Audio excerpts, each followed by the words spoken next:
నమస్తే నేను Gayatri welcome to Edunion career guidance Josh innovations private limited Edunion overseas consultancy. చాలా మందికి ఇంజనీరింగ్ అనగానే సిఎస్సి బ్రాంచ్ మాత్రమే గుర్తొస్తుంది, కానీ ఎప్పటికీ డిమాండ్ తగ్గని బ్రాంచెస్ అయితే చాలా ఉంటాయండి. వాటి గురించి మాట్లాడుకుందాం. ఆ బ్రాంచెస్తో ఎన్ఐటీల్లో మనం చదవచ్చా, అసలు క్లోజింగ్ ర్యాంక్స్ ఎలా ఉంటాయి, టాప్ క్యాంపస్లు ఎక్కడున్నాయి, ఇవన్నీ కూడా మాట్లాడుకుందాం. సో ఫస్ట్ మనం బ్రాంచ్ ఏంటో చూద్దామండి. Metallurgy and materials engineering. So ఇది నథింగ్ బట్ ఫిజిక్స్ కెమిస్ట్రీ ఇంజనీరింగ్ని కలిపితే వచ్చే బ్రాంచే. ఓకేనా, ఫర్దర్గా మాట్లాడుకుందాం ఈ బ్రాంచెస్ గురించి, క్లోజింగ్ ర్యాంక్స్ గురించి కూడా మాట్లాడుకుందాం. ఓకేనా. Pouring EVs and semi conductor manufacturing. So recent డేస్లో మనం పెట్రోల్ డీజిల్కి బదులుగా ఎలక్ట్రికల్ వెహికల్స్ అనేవి యూజ్ చేయడం ఎప్పటి నుంచో స్టార్ట్ చేసాం కదా, దానికి అలాగే సెమీ కండక్టర్ మీకు తెలియంది కాదు, ప్రతి దాంట్లో కూడా చిప్ అనేది ఉంటుంది, మదర్ బోర్డ్ ఉంటుంది కదా. సో సెమీ కండక్టర్స్ అనేవి మనం మోస్ట్లీ ఇండియాలో చాలా తక్కువ ప్రొడ్యూస్ చేస్తున్నారు. ఎప్పుడు మనం ఎక్కువ డిపెండ్ అవుతూ ఉంటాం, కానీ సొంతంగా సెమీ కండక్టర్ మ్యానుఫ్యాక్చరింగ్ యూనిట్స్ ఉండాలని డిసైడ్ అయినప్పుడు ఇక్కడ ఏదైతే ఈ ఇంజనీరింగ్ చేశారో వాళ్ళందరికీ కూడా ఉద్యోగాలు వచ్చే అవకాశం ఉంటుందండి. ఇవి ఎప్పటికీ ఎక్స్పైర్ కానీ, అంటే వ్యాలిడిటీ పోవడం కానీ లేదంటే ఏఐ వచ్చి ఏదోటి చేయడం కానీ అలాంటివి అయితే ఉండే అవకాశం లేదు. ఓకేనా. ఈ బ్రాంచ్ని సెలెక్ట్ చేసుకోవాలా వద్దా అన్న డౌట్ ఉంటే కనుక ఖచ్చితంగా సెలెక్ట్ చేసుకోండి.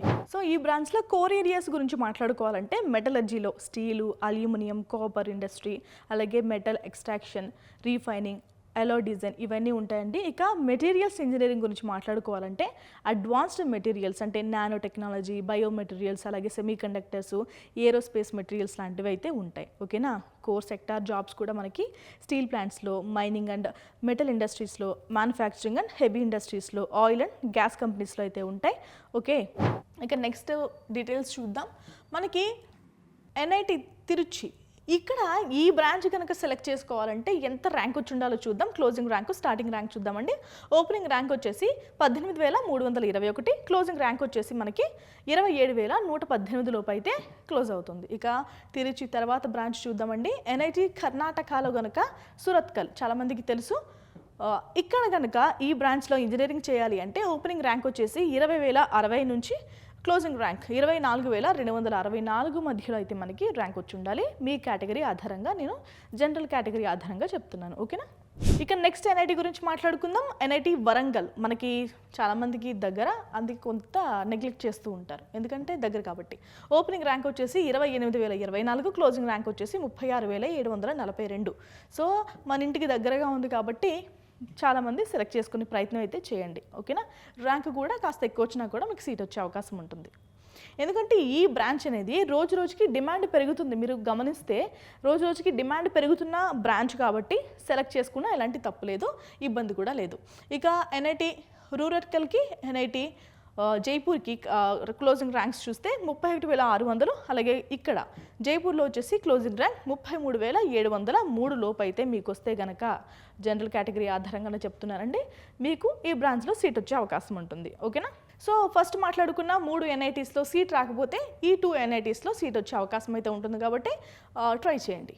ఇక ఎన్ఐటి క్యాలికట్లో కనుక ఈ మెటలర్జీలో ఇంజనీరింగ్లో మీకు సీట్ రావాలంటే ఎంత ర్యాంకు లోపు వచ్చి ఉండాలంటే 33,674 లోపు అయితే మీకు సీట్ వచ్చే అవకాశం అయితే ఉంటుందండి.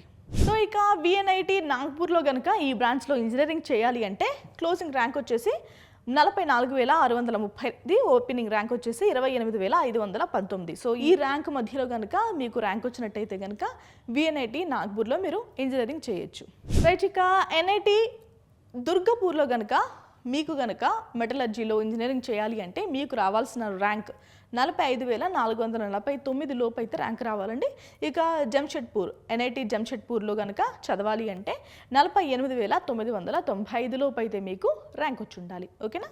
రైట్. ఇక ఎన్ఐటి రాయ్పూర్లో కనుక మీకు చదవాలి అనుకుంటే కనుక ఈ బ్రాంచ్లో 85,636 లోపు అయితే ర్యాంక్ వచ్చి ఉండాలండి. ఇక రూర్కెలాలో కనుక మీరు చదవాలి అనుకుంటే సిరామిక్ ఇంజనీరింగ్లో 36,000 లోపు, మైనింగ్ ఇంజనీరింగ్లో 39,000 లోపు అయితే కనుక ర్యాంక్ వచ్చి ఉండాలి. ఓకే.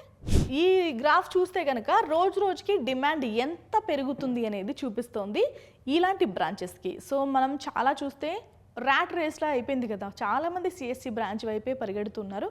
ఇలాంటి బ్రాంచెస్ చాలామంది తక్కువ చూస్తూ ఉన్నారు. కాబట్టి ఇలాంటి బ్రాంచెస్లో global shift to EV batteries. మనం ఈవీ బ్యాటరీస్ గురించి మాట్లాడుకున్నాం కదా, ఈవీ వెహికల్స్ ఇవన్నీ కూడా.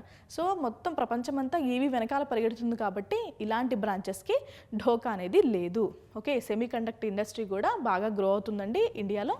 సో ఈ బ్రాంచ్ కూడా ప్లేస్మెంట్స్ ఎలా ఉంటాయి అనే భయం అయితే అవసరం లేదు. అవసరమైతే గవర్నమెంట్ ఉద్యోగాలు కూడా వస్తాయి. మనకి కౌన్సిలింగ్లో ఏంటంటే స్టేట్ కోటాలో కూడా, హోమ్ స్టేట్ కోటాలో కూడా చాలామందికి రిజర్వేషన్స్ వర్తిస్తూ ఉంటాయి. అంటే మీరు ఆ ప్రాంతంలో ఎన్ని సంవత్సరాలు చదివారు, మీరు 1 నుంచి 9వ తరగతి లేదంటే 9 నుంచి ఇంటర్, ఈ 4 సంవత్సరాలు చదవాలన్న నిబంధనలు అయితే ఉంటాయి కదా. సో అవన్నీ ఎవరైతే సాటిస్ఫై చేస్తూ ఉంటారో హోమ్ స్టేట్కి చెందిన రిజర్వేషన్ అనేది వాళ్ళకు వర్తిస్తుంది. కాబట్టి ఎన్ఐటీస్ కనుక మీ స్టేట్లో ఉంటే ఓకే, ఇలాంటి బ్రాంచెస్ని సెలెక్ట్ చేసుకునే ప్రయత్నం చేయండి. అదర్వైజ్ మీకు ఏ బ్రాంచ్ ఇష్టమైనా ఓకే, ఈ బ్రాంచ్ని కూడా ఒకసారి కన్సిడర్ చేయండి. ఓకే, సో మెయిన్గా ఏ కాలేజ్ అయితే బెస్ట్, ఏ ఎన్ఐటీ అయితే బెస్ట్ అంటే Trichy, Surathkal, Warangal first priority. Next వచ్చేసి కాలికట్, నెక్స్ట్ ప్రయారిటీ వచ్చేసి రూర్కెలా ఆర్ జైపూర్. ఓకే, ఇలాంటి ఇంట్రెస్టింగ్ అప్డేట్స్ కోసం ఎప్పటికప్పుడు ఎడ్యునియన్ కెరీర్ గైడెన్స్ని అయితే సంప్రదిస్తూ ఉండండి. మన ఛానల్ని ఇంకా సబ్స్క్రైబ్ చేసుకోకుండా చూస్తూ ఉంటే వెంటనే సబ్స్క్రైబ్ చేసుకోండి. సిఎస్సికి ఆల్టర్నేటివ్గా ఉన్న బ్రాంచెస్ ఏంటి, అంటే అంతే హైప్ ఉండే బ్రాంచెస్ ఏంటి, ఇలాంటి డీటెయిల్స్ ఏమైనా కావాలి అంటే కామెంట్ చేయండి. ఎందుకంటే చాలామందికి కొన్ని బ్రాంచెస్ ఉన్నాయా లేదా అన్న డౌట్ కూడా ఉంటుంది. సో అలాంటి డౌట్స్ అన్ని క్లారిఫై చేసుకుందాం. ఓకేనా, ఇది ఇవాల్టి వీడియో అండి. Thank you so much.